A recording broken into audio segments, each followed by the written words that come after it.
about that section of the front.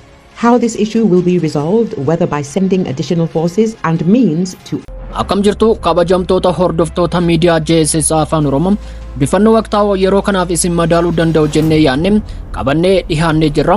Bifannoo keenya jalqabaatiin ajjechaa jeneraala olaanaa Raashaa kaleessa ganama raawwateen Raashaa keessatti rifaatu guddaa uumee jira. Yuukireen immoo ajjechaa kanaaf itti gaafatamummaa fudhattee jirti. Haa ta'u malee Raashaan dhimma kana qorachaa akka jirtuu fi ajjechaan kun Yuukireeniin kan raawwate taanaan garuu kallattumaan pireezidaantii Yuukireen akka ajjeeftu dhaadattee jirti. Dabalataanis biyya Yuukireen jedhamtu kaartaa addunyaa irraa haquuf daqiiqaa 5 akka itti fudhanne beeksiftee jirti Raashaan. Odeeffannoo keenya biroon ammoo hoogganaa olaanaan Iraan Ayatollah Ali Khamenei ibsa kaleessa kennaniin Ameerikaa fi Israa'eliif deebii cimaa kennanii jiru. Sirna Tsiyonistii Israa'el Ameerikaa fi biyyoota dhiyaa tokko tokkoon deeggaramu hundeerraa buqqisnee balleessina jechuun ergaa cimaa dabarsanii jiru. Nuti egaa odeeffannoo kana bal'inaan qabannee jirra kabajamtoota hordoftoota keenya. Miidiyaa kanarraa odeeffannoo qabatamaa fi qulqulluu ta'an yeroo hunda argattu. Kanaaf subscribe, like, share gochuun maatii ta'uu hin dagatinaa jenne kallattumaan gara odeeffannoo keenya bal'inaan ilaallutti ceena.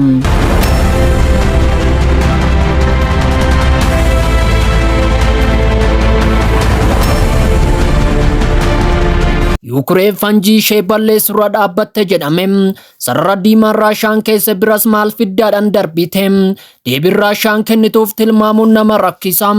Jeneraala olaanaan Raashaan Mooskoo keessatti natu galaafate jechuun itti gaafatamummaa fudhatte. Raashaan garuu dhimmicha akka qorachaa jirtu beeksifte. Akkuma Yuukireen jettu kana jeneraalli kun haleellaa Yuukireen kanaan kan ajjeefame taanaan deebiin koo biyya Yuukireen jedhamtu kaartaa addunyaa irraa haa ta'u malee filannoon biraa maaltu jira jechuun Awurooppaatti kirkira lafaa uumte. Waraanni Raashaan Yuukireen irratti gaggeessaa turte gara waggoota 3 kan lakkoofsise yoo ta'u Mooskoo keessatti dhiibbaa cimaan geessise hin turre. Namoonni akkuma yeroo nagaatti jireenya idilee isaanii gaggeeffataa turani. Amma garuu Raashaa keessa haalli jireenya idilee sun hin jiru. Ajjechaa jeneraalichaa booda fi erga Yuukireen misaayila fageenya dheeraa Ameerikaa fayyadamuun ittisa qilleensaa Mooskoo keessa seenuun haleellaa gaggeessuu eegalte rifaatu uumuun qilleensa idilee Raashaa jeeqeera. Jeneraalli Raashaa hoogganaa humnoota eegumsa niwukilaraa biyyattii kan ta'e Leetinaal Jeneraal Igor Kirillov fi gargaaraa isaa kibxata dhoo'insa magaalaa Mooskoo keessatti mudateen ajjeefame. Taateen kun Yuukireen Raashaa keessatti haleellaa raawwachuu akka dandeessu aangawoota Raashaaf akka dammaqiinsatti tajaajila. Kana haloo ba'uuf Mooskoon waraana kana cimsuuf carraan ishee baay'ee guddaadhas jedhameera.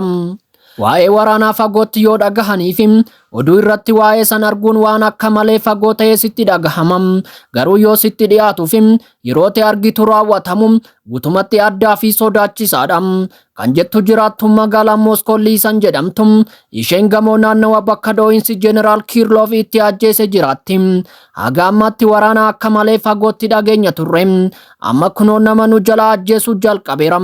Bu'aan isaa amma caalatti nutti dhagahama jetti. Yaaddoon koo baay'ee dabaleera.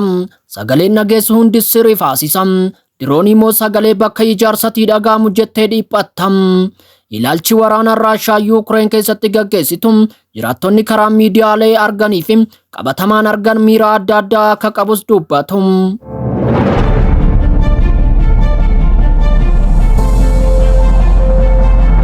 Ajjechaa Kirillov irratti deebii kan kennan qopheessan sagantaa marii siyaasaa Raashaa Yuukireen komachuun haleellaa kanaan pireezidaantii Yuukireen Vladimir Zelenskiin murtii du'aa ofii isaaniif mallatteessaniiru jechuun himani. Pireezidaantiin duraanii Raashaa Dmitri Medvedev qorattoonni namoota jeneraalicha ajjeesan Raashaa keessatti argachuu qabu. Gargaartota isaanii kanneen Kiyev keessa jiran balleessuuf waan hunda gochuu qabna jedhani. Ajjechaa jeneraalichaa fi gargaaraa isaanii irratti haga ammaatti pireezidaantii Raashaa Vladimir Puutiin irraa wanti dhagahame hin jiru. Haa ta'u malee hoogganaan Kremlin yeroo hunda Raashaan doorsisa nageenyaaf deebii akka kennituuf haaloo ba'uun dirqama akka ta'e dubbataniiru. Puutiin ajjechaa rifaasisaa jeneraala isaanii irratti raawwate irratti ibsa gaazexeessitootaaf ni kennu jedhamee eegama.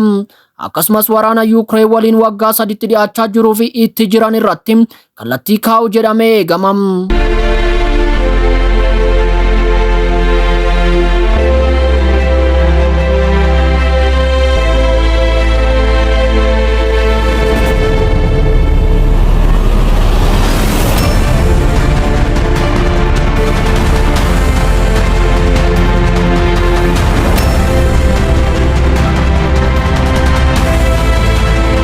odeeffannoo keenya birootti ceenam. Iraan dhimma kufaatii Bashir al-Assad hordofuun olaantummaan Iraan baha giddu galeessatti qabdu kufee jira jechuun Ameerikaa fi biyyoonni dhiyaa hamachaa turan irratti yeroo jalqabaaf deebii kennite.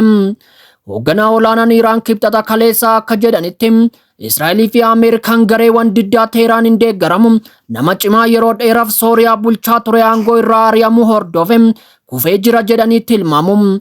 Guutummaan guututti dogoggoranii jiru jechuun ibse.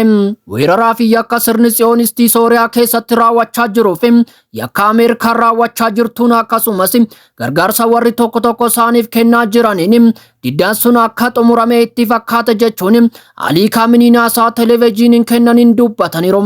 Muddee 8 humnoonni mormitoota haleellaa balaqqeessaa booda magaalaa guddoo Damaasqoo seenanii pirezidaantii Sooriyaa Bashir al-Assadis biyyaa baqatanii. Miseensonni gareewwan Iraan waliin hojjetan Hamaasii fi Hizbollaanis erga gareewwan hidhattoota Falastiin onkololeessa 7 bara 2023 Israa'el haleelaniin Gaazaa keessatti waraanni dhoohe.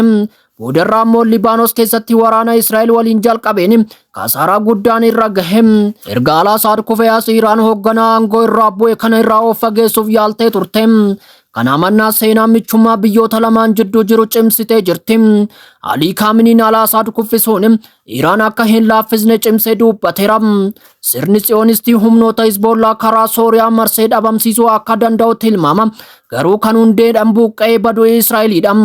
Jaalleewwan koona amanam. Israa'el hundeen buqqisnee seenaa goona jechuun Kaaminiin kibxata kaleessaa dubbataniiru.